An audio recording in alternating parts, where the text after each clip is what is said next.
Este video pertenece a la serie de videos temáticos vinculados en este caso a la comunicación, y se refiere a algunas técnicas de comunicación visual y otras estrategias visuales. Vamos a tener una primera parte y después una segunda parte. En este primer video principalmente nos vamos a basar en el análisis de las estrategias de diseño gráfico que presenta Dondis en el libro La sintaxis de la imagen. Acá pueden ver algunas páginas en donde va armando una serie de pares opuestos, como un modo de contraposición y de redefinición, digamos, mutua, en un ir y venir sobre esos términos para pensar la distribución de las imágenes en un espacio, el equilibrio, la simetría, tomar decisiones al respecto de lo que se quiere, digamos, el cómo se lleva adelante la parte gráfica para decir algo en particular, ¿no? A esto le vamos a sumar varios análisis que hemos hecho y que en todo caso retomaremos en otros videos sobre publicidades, pero principalmente me interesa tomar aquellos conceptos que utilizamos para analizar tanto los objetos, la generación morfológica, como la articulación en términos de la simetría, las organizaciones topológicas, las entidades visuales, la relación fondo y figura, indicadores de profundidad, interacción entre los elementos, las relaciones proporcionales, los contrastes de las variables morfológicas. Como que hay una serie de ideas, de operaciones y de elementos a la hora de estar diseñando una pieza comunicacional que deberemos tener en cuenta y que van a estar afectando lo que queremos decir. Entonces, bueno, realmente esas variables vamos a tener que contemplarlas, conocerlas y que sean nuestra herramienta de trabajo. Dondis plantea una serie de términos, como les venía diciendo. Entre ellos pone un primer, digamos,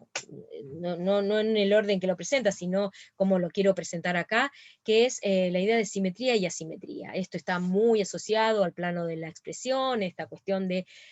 una cuestión más bien de distribución del espacio, de las formas, el cómo son las formas, el peso que tienen, el hecho de identificar modos en que se repiten.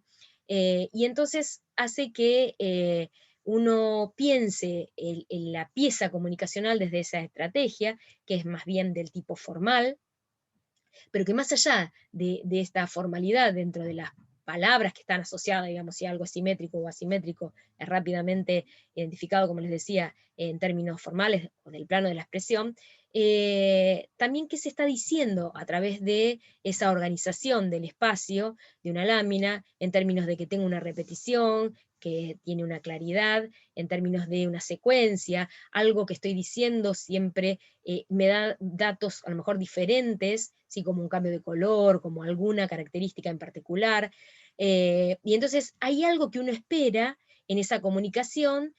con cierto grado de simetría. Y también hay algo que espera en la asimetría. O sea, no significa que una asimetría sea compleja en su lectura, porque en este caso, por ejemplo, podemos tener una asimetría, pero tiene una claridad en donde está dada por el cambio de tamaño, por ejemplo, y la ubicación estratégica de algunos elementos que hace que tengan un primer nivel de lectura, un segundo nivel de lectura y un tercer nivel de lectura. En tanto, en esta otra, a lo mejor todas tienen el mismo nivel de lectura y lo que tengo que entender es como una sucesión de igualdades, por ejemplo, en este caso este tipo de simetría, por supuesto, puedo tener cambio de tamaño,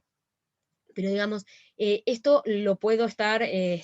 analizando en profundidad y entonces, ¿qué estoy diciendo? ¿Qué es lo que tengo que comunicar? ¿Tengo que jerarquizar algo? Bueno, hay que pararse en ese lugar para saber, digamos, hacerse las preguntas pertinentes para saber después cómo dar respuestas formales.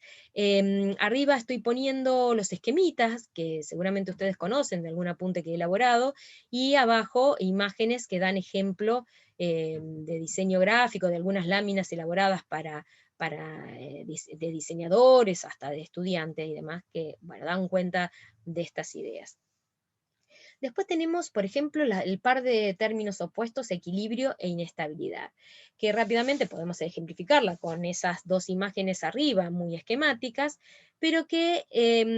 después tenemos que pensar qué sería esta idea de lo equilibrado y lo inestable, que no necesariamente se asocie con lo simétrico y lo asimétrico, porque podemos tener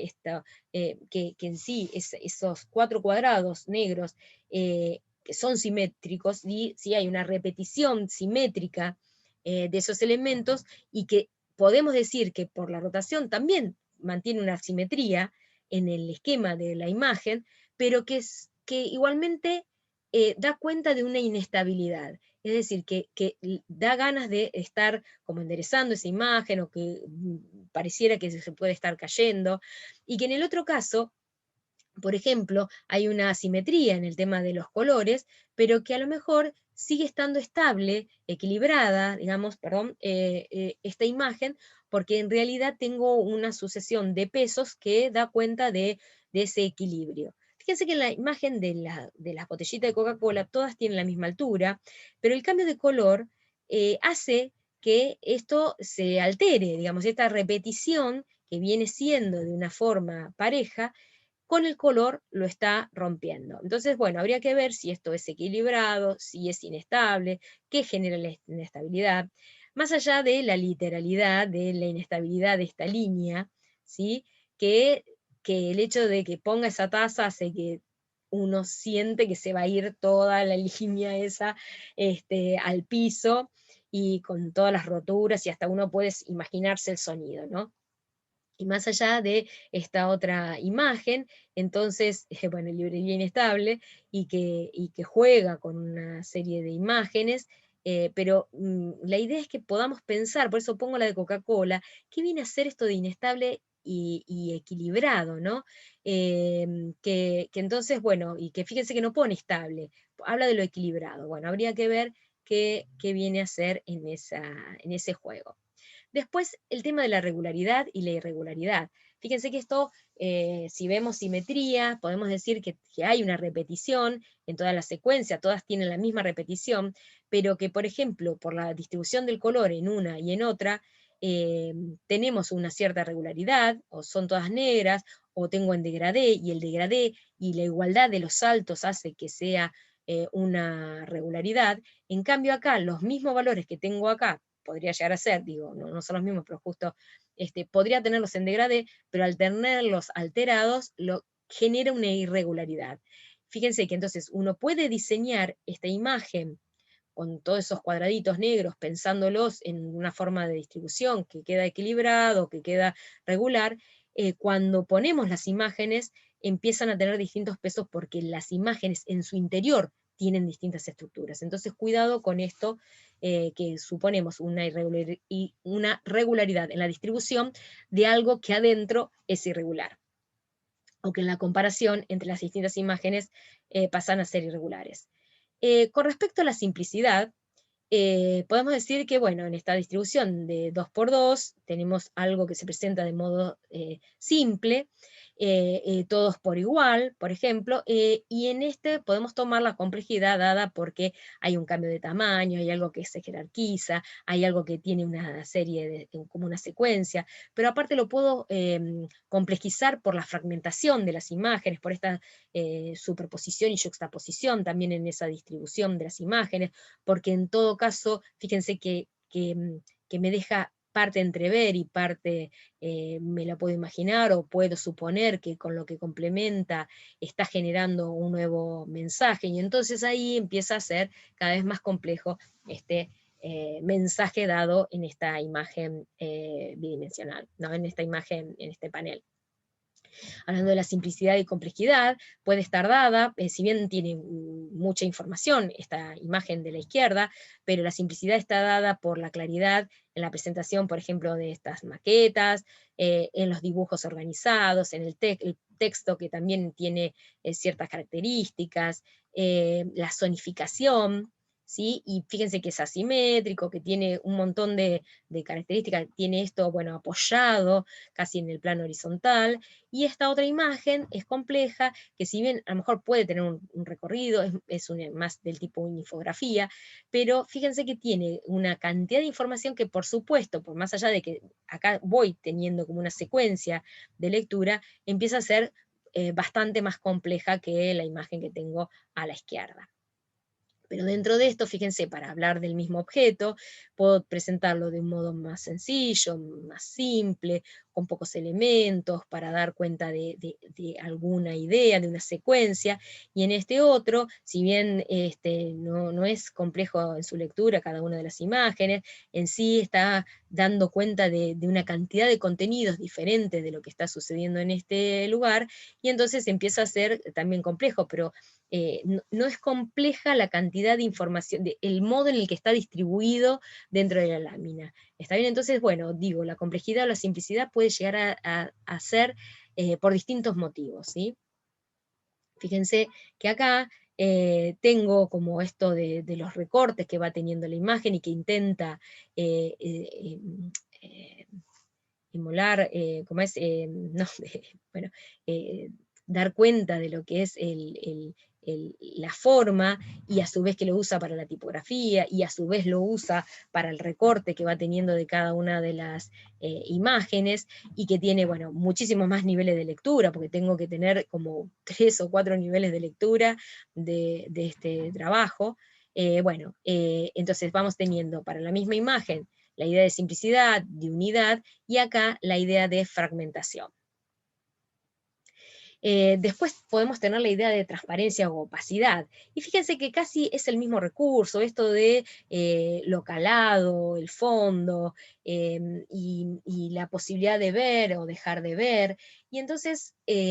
empezamos a tener este juego de la transparencia, no solamente porque algo puede llegar a ser transparente o algo pueda llegar a ser opaco, sino que en realidad algo me deja ver, me deja entrever, y hay otras formas en donde yo puedo estar ocultando información, es decir, esto de no poder verle los ojos, hace a este tema de la opacidad, más allá de que a lo mejor podría tomar como que hay una transparencia, que es distinto en el caso de John Lennon, en donde lo sigo reconociendo, sigo viendo sus ojos, sigo viendo su pelo, sus anteojos, y entonces hay un juego entre la transparencia y la opacidad dada por digamos, fíjense que hay como una suerte de tratamiento, no digo similar, pero bueno, hay un juego que podríamos tomarlo de la misma manera, pero en un caso juega con el develar, el dejar de entrever y demás, y en el otro realmente juega con el ocultar. En este tema de las transparencias y la opacidad, lo traigo más que nada hasta como un recurso gráfico en donde pongo elementos que juegan como transparencias u opacidades en función de lo que quiero contar. Y entonces, por ejemplo, quiero mostrar el objeto, y ese objeto lo muestro con relación a la figura humana, y la figura humana la uso transparente, o en todo caso la uso opaca, como en el caso de abajo, o en este caso la foto, que en sí tapa parte del objeto, y entonces puedo decidir este juego de las transparencias y opacidades bueno, depende de qué es lo que quiero usar o qué recurso no utilicé y podría haber aprovechado para mostrar el objeto en su totalidad. Y en este otro caso, este juego de formas y funciones, que entonces también está jugando con la idea de transparencia. ¿Qué significa? A veces la transparencia pareciera que en realidad da claridad, y en realidad puede estar generando una suerte de complejidad en el mensaje. Economía y profusión, ¿sí? La economía de recursos, esto de ir directo, mostrar algo en su totalidad también, o mostrar la posibilidad diversa, y acá no estamos hablando de que algo es mejor y algo es peor, sino que depende de lo que queremos comunicar, es lo que vamos a estar eligiendo en el modo de organizar la información. Fíjense que es sumamente interesante el tema de la profusión en esta imagen, donde hay distintas lámparas, porque se está tratando de comunicar esta suerte de explosión de ideas o de multiplicidad de ejemplos que puedo llegar a tener, o de casos o de formas similares, en esta suerte de lámparas, ¿no? O de pantallas. En cambio, en el otro caso es más mostrar el objeto, mostrarlo en el contexto. Faltaría, uno podría decir, bueno, podría estar dándose la escala, pero en realidad es una cam, sí, una webcam, con lo cual es algo que tiene una escala pequeña, y bueno, me parece que economiza en ese sentido la cantidad de información que necesita comunicar. En cambio, en este otro, por ejemplo, bueno, lo muestra en el contexto, lo muestra usándose, lo muestra en perspectiva, lo muestra en chiquitito acá con la figura humana, lo muestra en distintos lugares, etcétera, ¿no? Hay como mucha información en un solo lugar. Después tenemos, por ejemplo, la idea de la reticencia y la exageración, esto bueno, pongo poco y algo doy cuenta, y en el otro caso pongo exageradamente algo para dar cuenta de ese algo, y entonces si bien son simples, en realidad en algo me estoy quedando por saber algo más, y en el otro esa exageración hace que también me dé como el carácter, la importancia que tiene un elemento, pero que también puede estar ocultando algo. Así que cuidado con eso, digamos, ¿qué estoy diciendo a través de estas secuencias de imágenes? La reticencia, el diseño pensado desde ese lugar, ¿no? Con la mínima expresión, con el mínimo dato que necesito para entender de qué se trata, o el dato que necesito levantar, y en todo caso, este elemento como de objeto de diseño, como la exageración, aquello que tiene por demás y que está diciendo muchas cosas a la vez, y que va más allá de la simple función que tiene. La predictibilidad o la espontaneidad, fíjense que en este caso podemos pensar lo predictible es, bueno, aquello que ya de movida me está dando cuenta de cuál va a ser el orden en el que se presenta la información, y que en todo caso hay algo que es esperado, y en el otro caso hay mucho de lo espontáneo en términos de la generación y de cómo se puede estar comunicando esa... desde la explosión de la idea, desde, bueno, de dónde viene el gesto, más allá de los datos técnicos que pueda llegar a tener y del mucho trabajo. La espontaneidad no está pensada en términos del poco tiempo, sino más que nada en esa apariencia, ¿no? De la bajada de ideas. Me parece que podría llegar a estar por ahí. Después el tema de la actividad o la pasividad, pensado en términos, bueno, puede llegar a ser porque uso la curva, la diagonal, y esto del movimiento, y en realidad lo aprovecho para poner la secuencia de planos o de cortes que voy teniendo, sí, de planos en horizontal, pero aparte aprovecho la curva propia del diseño. Pero en el otro caso, por ejemplo, la actividad está dada en ese flotar, en ese suceder, en ese espaciar, ¿sí? Y la actividad está dada por ese elevarse, la forma, y no necesariamente, digamos, podríamos estar jugando entre la actividad y la pasividad a ver qué sucede, porque en realidad eso no está apoyado, ¿no? Como en el caso de al lado, donde sí está apoyado, está quieto, y entonces puedo tener una multiplicidad de datos, pero entonces, bueno, a ver cómo juega todo esto, ¿no? Entre lo activo y lo pasivo, cómo lo interpreto, qué estoy comunicando, y aparte este diseño que tiene una línea, una cinta que se va moviendo y que va envolviendo a la persona, y entonces ahí está la actividad, pero a su vez eso está flotando en el espacio, y entonces también puedo estar jugando con esa idea de activo y pasivo. Así que hasta acá llegamos, y después vemos otro video, digamos, la segunda parte de este video. Gracias.